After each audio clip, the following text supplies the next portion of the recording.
In the quiet village of Umuagu, surrounded by thick forests and red earth, flowed a river called Nkwo. Its waters were clear and beautiful, yet feared by all. No one dared to fetch water from Nkwo, for it was said to be the home of spirits and gods.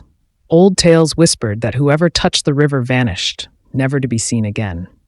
Women fetched water from distant streams, children played far from its bank, and even the bravest hunters bowed their heads when they passed it. But one morning, a young woman named Ada, newly returned from her mother's land, lifted her pot and walked straight to the forbidden waters. Villagers gasped and hid behind trees. "She is walking to her death!" But Ada bent, scooped the water into her pot, and walked home, alive. The village stood still. No word, no whisper, only eyes wide with disbelief. The news spread like wildfire. "She went to Nkwo and came back alive," the market women cried. Soon, Ada became a living mystery.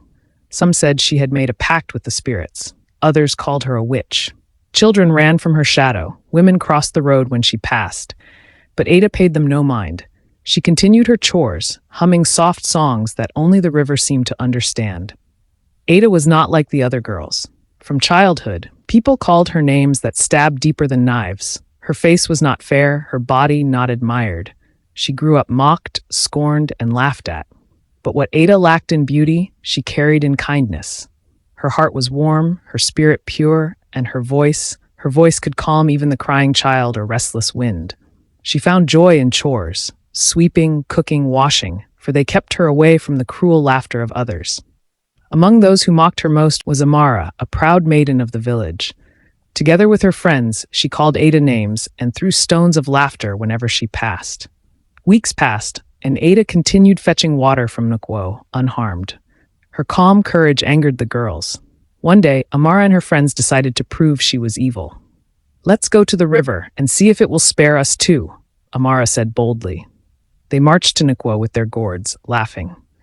But as one of them stepped into the water, the river began to roar, louder and louder, until the earth trembled.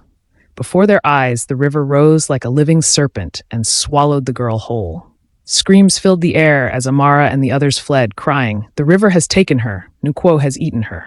That night, fear ruled the land. Villagers whispered that Ada must be a witch, the river's child, a girl of dark powers. But Ada only wept, for she knew the truth. Each time she went to Nkwo, she sang softly, songs of peace and love, to the river goddess, who listened to her voice and spared her. Time rolled by, and soon came a Jofia festival, the grandest feast of Umuagu. The men cleared the square, the women cooked mountains of food, and the maidens bathed in scented oils, hoping to catch the eyes of Prince Eze, the king's handsome son. Among them was Amaka, the jewel of the land, tall, fair, and blessed with beauty that made men stammer. Her hair shone like palm oil, her eyes like fireflies. Every girl wanted to be her. Every man wanted to marry her. That morning, Amaka stood before her mirror, smiling. "Who can rival me?" she said proudly. "The prince is already mine." That morning, Ada sat alone in her small hut, watching the distant drums of the festival. She sighed. "Why should I go? I will only be mocked again." So she carried her pot and walked quietly to the river. The sun danced on Nkwo's surface. Ada knelt, tears falling into the water, and began to sing. But this time her song was filled with sorrow, a cry from a wounded soul. The river listened. The air grew still. Then from the depths, the water began to glow. Slowly, a shimmering object floated up and stopped at her feet. Ada gasped. She picked it up. It sparkled like 1,000 stars. She smiled faintly, feeling warmth spread through her fingers. As she tied it round her neck, "Perhaps the river has heard my pain," she whispered. She happily walking back home. When Ada got home, she again wore back the neckband. A sudden gust of wind filled the hut, and before she could blink, Ada had transformed. Her skin glistened like gold, her hair long and shiny, her eyes radiant, her smile enchanting. She couldn't believe her. "The gods have heard me," the narrator exclaimed, triumphant. Drums rolled, masks danced, flutes whistled. The air was thick with music, laughter, and excitement.